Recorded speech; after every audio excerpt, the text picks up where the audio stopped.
Vos sabés que yo estuve, lo primero que te quería decir, estimado Sí. Néstor, en un momento estuve ahí estuve en el acto, naturalmente, me pareció que tenía que ir ahí porque me habían pedido que fuera un ratito y fui a saludar a los familiares en este mes de mayo, en el que volvemos a reclamar verdad, justicia y nunca más al terrorismo Estado, pero después salí, de ahí me fui a caminar y a encontrar gente, ¿no? Así que como decía eh, Fossati. Fossati, sí, sí, como decía, entonces no me acordaba el nombre de pila, entonces, como decía Leo, fui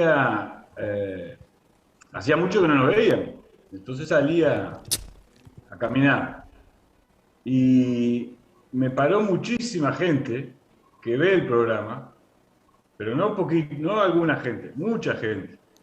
Lo que pone de manifiesto que este esfuerzo enorme que estás haciendo eh, a pulmón y poniendo tus propios recursos y esfuerzo físico, vale la pena. Vale la pena, mucha gente, eh, en general, con saludos laudatorios, aunque alguna crítica recibí también, de esas que hacen bien, ¿no? Porque te obligan a pensar. La idea del programa, ¿no?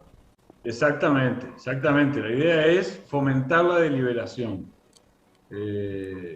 Y eso ocurre, y me llamó la atención un fenómeno en el que yo venía reflexionando. Hay una generación de uruguayos, calculada, creo que sé, 50 años, 60 por ahí, que se formó políticamente en el tránsito entre la fundación del Frente Amplio y la dictadura, y en la postdictadura, ¿no? Esa gente tiene una gran formación política. El Uruguay, el fútbol y la política, por suerte, son fenómenos de masas y no de élites. Pero yo vi enorme cantidad de jóvenes en el acto. Pero no grupitos de jóvenes que iban juntos, no, enorme cantidad de jóvenes. Y eso es bien importante porque la presencia de la juventud en el movimiento popular es, además de la garantía de vitalidad, obviamente, es también la garantía de que es muy poco probable que la gente que está intentando disciplinar autoritariamente al movimiento social, criminalizando la militancia, eh, criminalizando la política, en última instancia, ¿no? Nada menos.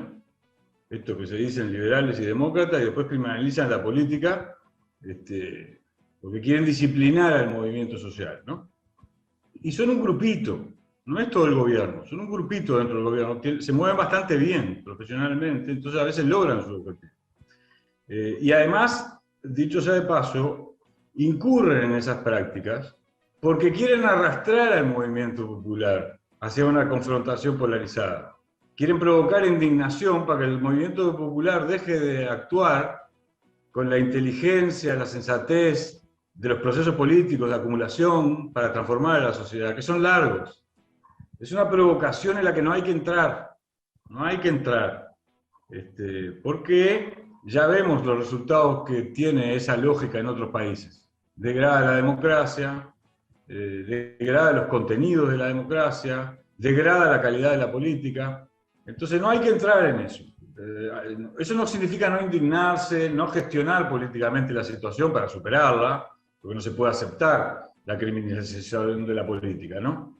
Que un hombre como el ministro de Trabajo, por ejemplo, participe de un gobierno en el que se criminaliza la política, da un poco de tristeza, si tengo que decir la verdad, ¿no? ¿Dónde están parados? ¿Saben dónde están parados? Por unos carguitos son capaces de estar parados en ese lugar, en el lugar de la criminalización de la política. No, compañero. No, ¿sí? No, no con ciudadanos. No. Eso no, eso hay que pararlo. Eso hay que pararlo. Y después te quieren, ¿cuál es el propósito? El otro propósito, dividir al movimiento popular entre unos moderados y otros radicales, ¿no? Esa vieja cantinela. En el movimiento popular no hay moderados ni radicales. Hay gente que a veces actúa espontáneamente y se deja arrastrar, pero porque está sufriendo. No es que actúe espontáneamente y se deja arrastrar a lógicas polarizadas porque sí. No, lo hace porque está padeciendo situaciones gravísimas, entonces reacciona. ¿Qué quieren? Que no reaccione. Y otra gente que lo hace científicamente, sabe que los procesos de transformación de la sociedad son largos, los estudia, acumula, organiza la unidad en la diversidad, la unidad en la praxis social, y va avanzando como hay que avanzar siempre en los procesos de democratización de las relaciones sociales, que son procesos largos. El otro día, un telespectador, en este caso de otro programa de televisión, me decía que le parecía raro que en todo el conflicto de Ucrania nadie analizara cuánto influye el componente lucha de clases en ese conflicto, dónde está ubicado. Entonces, y hizo algunas apreciaciones que me pareció muy valiosas. Me decía, la gente no entiende lo que es la lucha de clases. Cree que es una especie de riña de gallo, y que el gallo rojo está acá y el gallo negro está allá, como decía, ¿no? Aquella bellísima canción de la República. Pero en ese caso se trataba de dos fuerzas en pugna en medio de una guerra civil. Y lógicamente, ahí sí, hay un gallo rojo a un lado, el que está a favor de la democratización de la democracia social, y un gallo negro del otro, que es el fascismo, que está, para defender su privilegio, es capaz de matar. Que eso es el fascismo, como ya dijimos alguna vez. Entonces, pero la lucha de clase no es una riña de gallos. La lucha de clase ni siquiera es un concepto, una reflexión sobre la historia que haya elaborado Marx, es anterior a Marx. ¿Qué es lo que hace Marx? Marx justamente lo que hace es investigar científicamente por qué tiene lugar la lucha de clases. ¿Para qué? Para que la humanidad intente superarla. Porque mientras haya lucha de clases va a haber guerras y conflictos radicales. ¿Por qué? Porque hay una gente, hay unos grupos de la sociedad, unos componentes de la sociedad que están en posición de tomar decisiones sobre la producción, sobre las formas políticas, sobre la cultura, mucho más influyente que la de los sectores asalariados, de los trabajadores profesionales, los productores directos, y sobre todo cuando no están organizados, ¿no? Que dicho sea de paso, ¿qué es el 1 de mayo? No es una fiesta, es un día de lucha, el día de la lucha que sintetiza el esfuerzo, si en el caso del Uruguay, la formidable construcción de la unidad, del movimiento de los trabajadores asalariados. Entonces, la lucha de clases, este telespectador me pedía que yo intentase explicarlo en pocas palabras. Naturalmente no es fácil, pero lo voy a intentar.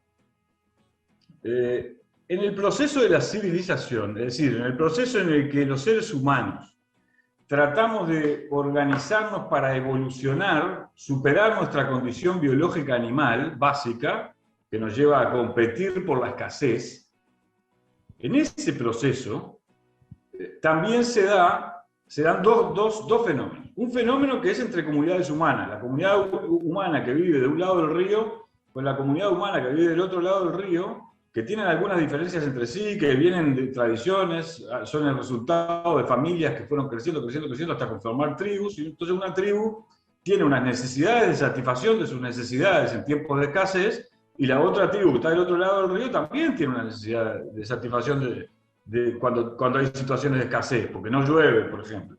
Entonces no hay los árboles frutales, etcétera, etcétera, ¿no? Entonces, esas comunidades humanas entran en conflicto. Como entran en conflicto, tienen que organizarse con jerarquía, porque se dan cuenta, ustedes como cualquiera se da cuenta, que cuando uno participa en un conflicto entre seres humanos, el que está mejor organizado es el que derrota al otro en la disputa por ejemplo, un campo fértil o un cauce de agua que asegura la existencia. Entonces eso generó la sociedad jerárquica, con castas, ¿no? La sociedad esclavista, la sociedad feudal y la sociedad capitalista. Son todas sociedades jerárquicas, que son el resultado del proceso de la civilización. A lo largo de miles de años, los seres humanos tratamos de superar estos conflictos, entenderlos, entender este proceso y elevarnos en nuestra condición, porque lo podemos hacer, porque hemos desarrollado aptitudes productivas y científico-culturales que nos permiten albergar la expectativa de superar esa condición biológica básica de disputa de la escasez. Entonces, ¿qué decía Marx? Marx decía, no veía la lucha de clases como lucha de clase contra clase.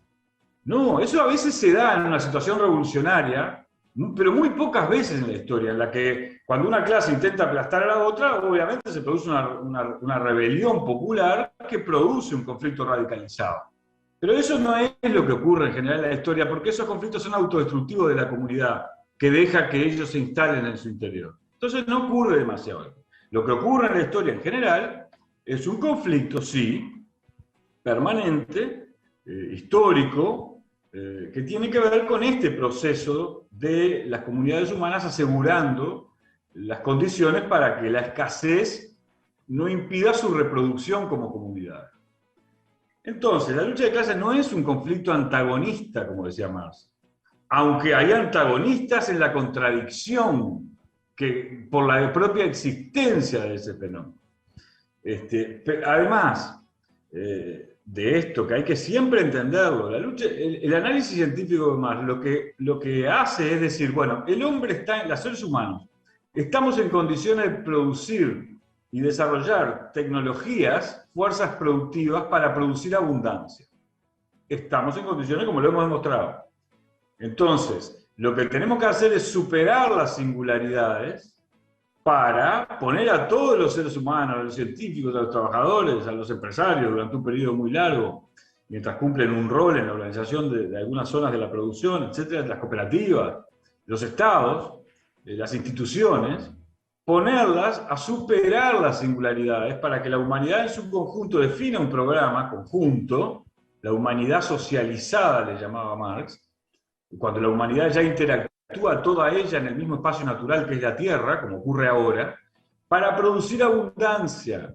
Y entonces superar estas lógicas de la lucha de clases, que es una cuestión histórica que tuvo lugar por la forma en que las comunidades humanas tuvieron que organizarse para asegurar su supervivencia, y también de la superación de las singularidades nacionales, otro fenómeno que está en la crisis ucrania también presente, ¿no? Hay un conflicto entre nacionalidades. ¿Por qué? Y porque hay la disposición de un Estado nacional por parte de una élite le asegura privilegios. Entonces, eso fue la Revolución Burguesa. La Revolución Burguesa necesitaba, para derrotar al feudalismo, crear un tipo de Estado, que fue lo que hizo, creó un tipo de Estado. Y el movimiento obrero, a su vez, ante ese tipo de Estado, le planteó desafíos. No, ¿por qué lo van a dirigir ustedes siempre, ese Estado? Lo vamos a dirigir nosotros. Y ahí está la cuestión nacional y ahí aparecen las cuestiones. ¿Y qué pasó en los primeros años del siglo XX? En los primeros años del siglo XX, el movimiento obrero internacional, los trabajadores asalariados del mundo entero se empiezan a organizar, siguiendo a Marx, para buscar maneras de superar estos conflictos, y producir abundancia y resolver los problemas de lo que Marx llamaba la prehistoria de la humanidad, que todavía no hemos superado, porque estos conflictos de clases y entre nacionalidades, geopolíticos, siguen vigentes. Y siguen vigentes cuando podrían ser superados ya. Y eso está ahí, es una tensión que está ahí, y que siempre aparece, una y otra vez aparece. ¿Por qué? Y porque hay unos señores malos allá que dicen, no, es un proceso complejísimo, es un proceso complejísimo. Los grupos de privilegio, ¿qué hacen? Tratan de preservar los privilegios. ¿Por qué? Porque consideran que una superación de la sociedad capitalista que no contemple todas sus complejidades los arrincona en la posición de perder sus privilegios sin que haya soluciones a este problema. Lo saca del área de confort. Lo saca de su área de confort, pero además les anticipa que tienen que jugar otro rol. Pierden su calidad de jerarquía cuando se logre superar. Este es un tema muy delicado porque, por otro lado, hay algunos compañeros que no han hecho la reflexión crítica sobre lo que ha cambiado el mundo en los últimos siglos, sobre todo, los últimos 100 años. Entonces quieren seguir parándose en la misma lógica que a principios del siglo XX. Y no se puede hacer eso. Yo le voy a plantear una pregunta a Fossati. Fíjate vos. Fossati es un compañero de izquierda, joven, inteligente y estudioso. Bueno, está. Todo eso es. Pará. A principios del siglo XX, frente a la brutalidad asquerosa de la explotación de los trabajadores, Fossati nos hubiera dicho, y bueno, si por unos años tenemos que imponer un régimen de autoridad que ponga a los trabajadores a dirigir el gobierno, aún en conflicto severo y radical, y que eso implique, por ejemplo, tocar la libertad de expresión, la libertad de prensa, Fossati te hubiera dicho, bueno, unos añitos es lógico, ellos tienen demasiado poder, hay que cambiar. ¿Vos te imaginás ahora vivir en un país sin libertad de expresión? No. No. Nadie, ¿verdad, Leo? Sí, y me cuesta pensarlo inclusive, Gerardo, en esto que vos decís, cómo sería como construir una línea que fuera tipo, bueno, impongamos esta forma de organización y menoscabemos todas las libertades que tenemos en relación a construir un proceso único y conducido. O sea, las condiciones no hay chance. No, y además nos costó vida, sangre, sudor y lágrimas. La muerte de muchos revolucionarios nos costó llegar hasta donde estamos. Y fíjate qué interesante.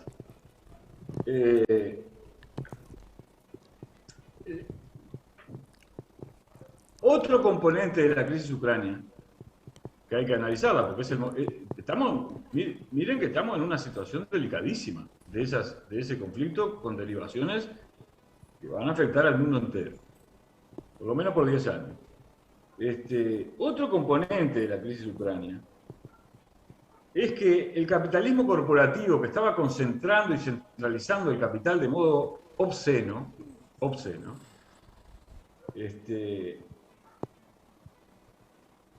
tenía y tiene todavía. Es muy importante comprender esto, porque tiene que ver con la lucha de clases. Cuando termine se va a entender. Esta idea se va a entender. Estaba concentrando cada vez más poder. ¿Por qué? Porque dispone de un saber hacer de 500 años. Quienes gestionan el capitalismo han aprendido durante 500 años a gestionar el capitalismo. Y son, por lo tanto, muy profesionales.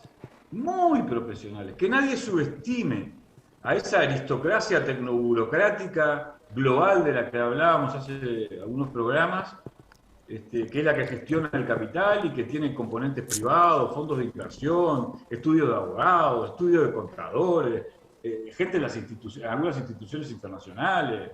Cuando la debilidad del movimiento obrero internacional se hizo muy grave en algunos lugares de Occidente, porque no sabían para dónde ir, y se dividían, etcétera, más fuerte se hizo esta aristocracia tecnoburocrática global que gestiona el capital. Y lo gestiona en función de los intereses de las corporaciones de los diversos países de los que forman parte, del occidente desarrollado. En cambio, en Rusia, en India y en otros países, en Brasil y en Argentina, el capitalismo esencialmente es todavía amateur. Quienes gestionan el capital no tienen ese saber hacer, además de que no disponen de los enormes recursos, por ejemplo, la maquinita de producir dólares. Entonces se encuentran en una doble posición de debilidad, todos esos países, incluido Rusia. Rusia tenía un capitalismo amateur. Y entonces, ¿cuál era el destino de Rusia? O el destino de India, o el destino de Sudáfrica, o el destino de Argelia, o el destino de Brasil, o el destino de Argentina. ¿Cuál era?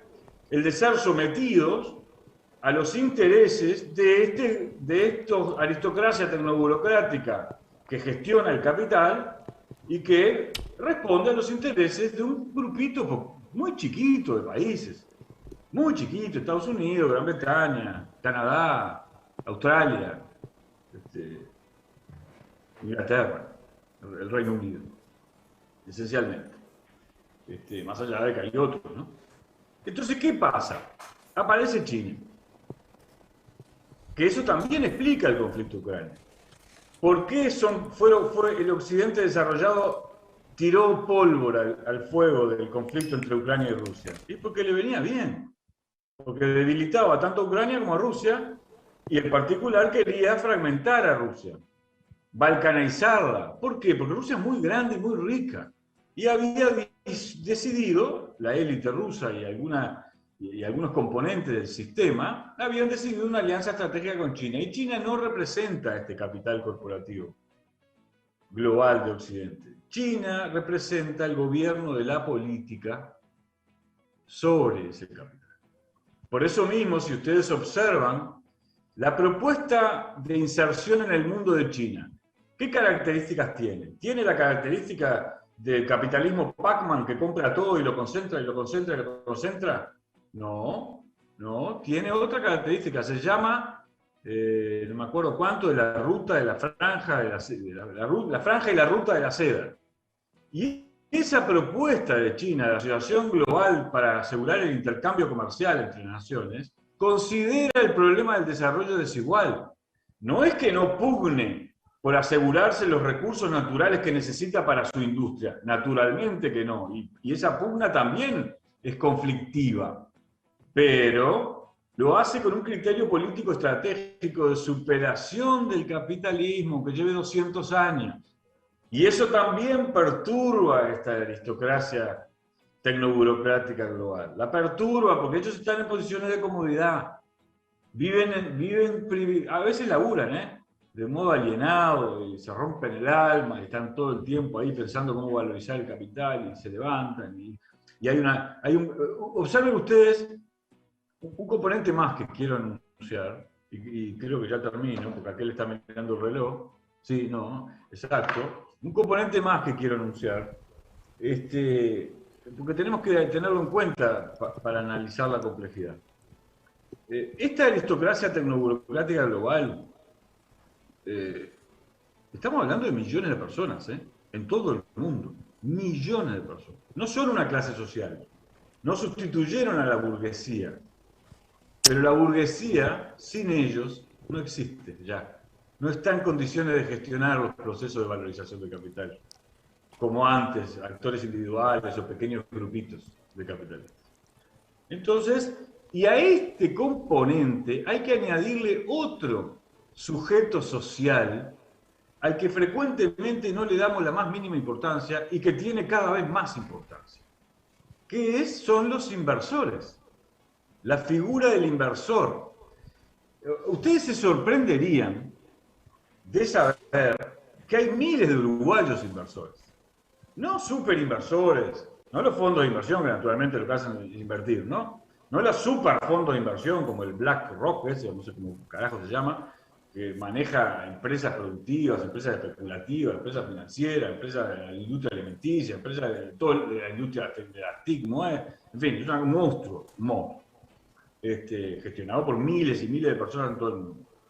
Además de eso, hay inversores que compran obligaciones negociables. ¿Se acuerdan ustedes que con Aprol hace un tiempo largó obligaciones negociables para capitalizarse? ¿O que muchos productores ganaderos sacaron un papel, que no me acuerdo cómo se llama, como un fondo de inversión, que vos comprás eso y tenés una renta mejor que si dejás el dinero depositado en el banco? ¿Saben cuántos miles de uruguayos hay que invierten en acciones o en bonos? ¿Saben cuántos hay? Miles. Bueno, en el mundo, son cientos de millones de inversores. Pequeños, se juntan 3 o 4, a veces individuales, que tienen capacidad de ahorro, porque en general forman parte de esta burocracia, la aristocracia tecnoburocrática global, y participan de este mundo. Y eso hay que analizarlo científicamente. ¿Qué importancia está teniendo eso en el comportamiento de las sociedades? Si no, es puro devaneo. Hablar de la revolución sin estudiar científicamente es puro bla, bla, bla. Esto que hacen los intelectuales FESUR o Konrad Adenauer, ¿vio? Estos intelectuales que responden a los intereses de otros.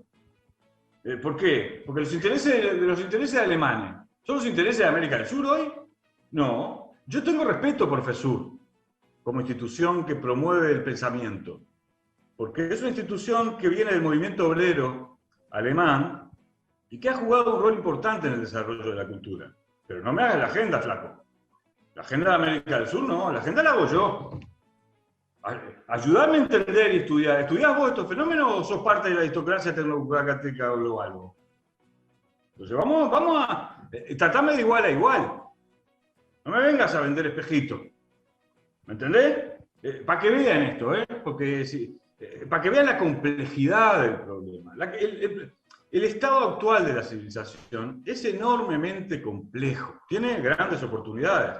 Pero es de que los trabajadores asalariados, los productores directos, las clases medias profesionales más instruidas, puedan dirigir ellos el proceso de la civilización, en lugar de esta aristocracia tecnoburocrática global. Eso es la tensión mayor de la humanidad y tiene enormes consecuencias. Entonces, hay que estudiar con seriedad, con amplitud, con libertad, sin miedo a la libertad. No le tengamos nunca miedo a la libertad.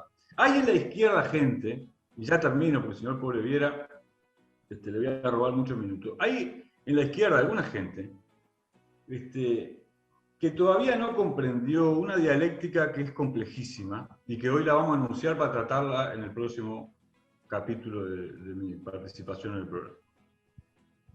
Los partidos de izquierda tienen que ser, y los movimientos populares en general en su conjunto, tienen que estar muy bien organizados. ¿Por qué? Porque tienen un desafío enorme. Es mucho más difícil transformar a la sociedad que mantenerla como está, ¿verdad? Entonces los partidos de izquierda piensan mucho en cómo se organizan.